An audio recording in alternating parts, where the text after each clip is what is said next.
कपोतराज चित्रग्रीव के समझाने पर भी जब एक कबूतर ने उनका विरोध किया कि हमें हमेशा बड़ों की बात सुनकर ही आगे प्रवृत्त होना चाहिए, यदि हम ऐसा करेंगे तो हमें भोजन की प्राप्ति नहीं होगी, क्योंकि ऐसा करने पर हमेशा यही होगा कि जो खाने पीने की वस्तुएं हैं उनमें कोई ना कोई संशय होता है, और संशय ही करते रहेंगे तो भोजन किसी भी स्थिति में प्राप्त नहीं होगा। तो वो इस तरह से उनका विरोध करता है, और उस संबंध में हमने कुछ श्लोक भी पढ़े थे। उसी में आज का अगला श्लोक है। असंभवम हेम मृगस्य जन्म तथापि रामे लुलुभे मृगाय प्रायः समापन विपत्ति काले धियोपि पुंसाम मलिना भवन्ति। अब इसमें लोभ, इससे पहले जो हमने श्लोक पढ़ा था उसमें भी लोभ के विषय में पढ़ा था कि लोभ ही सभी पापों का कारण है, और यहाँ पर उसे और स्पष्ट करते हुए कहा गया है कि हेम मृगस्य जन्म असंभवम। हेम मृगस्य, हेम अर्थात सोने का, स्वर्ण का जो मृग है, हेम मृगस्य सोने के मृग का जन्म असंभवम, असंभव है, संभव नहीं है। तथापि फिर भी रामः प्रभु श्री राम मृगाय लुलुभे, उस मृग के लिए उन्होंने लुलुभे लोभ किया।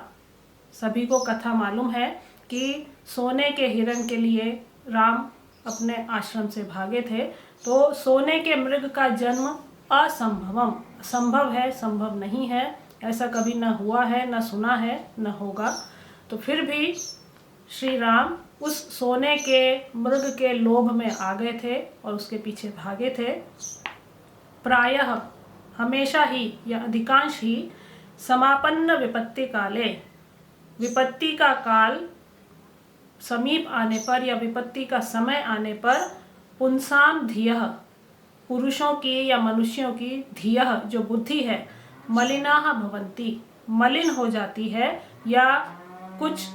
सोच विचार के लायक नहीं रहती है। तो यहाँ पर ये कहा गया है कि जब प्रभु श्री राम भी लोभ के वशीभूत होकर ऐसा कार्य करने चले गए जिसके बारे में सुना नहीं है कि सोने का मृग होता है, फिर भी वो उसके वशीभूत होकर, किसके वशीभूत, लोभ के वशीभूत होकर उसके पीछे चले गए थे, और उसके बाद बहुत अनिष्ट हुआ था। तो यहाँ पर भी कबूतरों का जो एक झुंड में से कबूतर है वो कह रहा है कि विपत्ति काल आने पर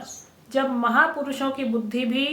मलिन हो जाती है, मलिन का अर्थ है कि क्या करना चाहिए और क्या नहीं करना चाहिए, कर्तव्य अकर्तव्य से रहित हो जाती है, ऐसे ज्ञान से रहित हो जाती है, तब हम तो सामान्य से प्राणी हैं, सामान्य से पक्षी हैं, कबूतर हैं, तो हमारी बुद्धि क्यों नहीं मलिन होगी। तो हमें अभी केवल लोभ है, किसका, चावलों का लोभ है, भोजन का लोभ है, तो इसके बारे में वो इस तरह की बातें कर रहा है।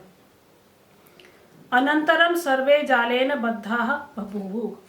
अनंतरम इसके बाद सर्वे सभी कबूतर जालेन बद्धाः बभूवुः, जाल में फंस गए। तो जब उस कबूतर की बात मानी, सारे कबूतर नीचे उतरे और वो लोभ के कारण उस जाल में फंस गए। ततो तब या उसके बाद यस्य वचनात्, जिसके वचनों के या जिसके कथन के अनुसार तत्र अवलंबिताः, वो सारे कबूतर अवलंबित हुए थे, नीचे उतरे थे, तम सर्वे तिरस्कुर्वन्ति स्म, सभी उसकी निंदा करने लगे। तो सभी जब कबूतर नीचे उतर गए तो उसके वचनों के अनुसार या उसकी बातों को सुनकर वो नीचे उतरे थे, और फिर सभी जब जाल में फंस गए तो उसकी निंदा करने लगे। और क्यों करने लगे उसके विषय में फिर अगला श्लोक है। न गणस्य अग्रतो गच्छेत् सिद्धे कार्ये समं फलम यदि कार्य विपत्तिः स्यान् मुखरस्तत्र हन्यते।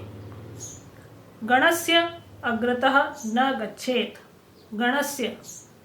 गण अर्थात समूह के आगे, जन समूह के आगे, न गच्छेत् नहीं चलना चाहिए या नहीं जाना चाहिए,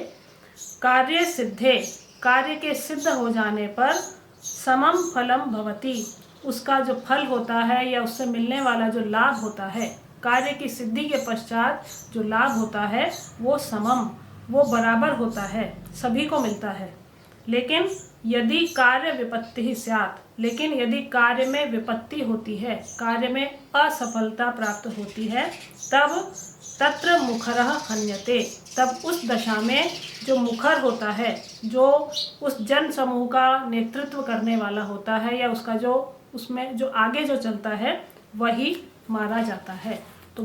जन समूह के आगे नहीं चलना चाहिए, क्योंकि कार्य में सफलता मिलने पर उसका फल सबको बराबर मिलता है। लेकिन यदि कार्य में सफलता नहीं मिलती तो जो अग्रणी होता है उस समूह का वही मारा जाता है। तो यहाँ पर भी वही हुआ कि उस कबूतरों के राजा के द्वारा समझाए जाने पर एक कबूतर ने जब विरोध किया और उसकी बात मानकर सारे कबूतर जब नीचे उतरे तो वो जाल में फंस गए, और उसके विषय में यहाँ पर इस श्लोक का हमने अध्ययन किया है।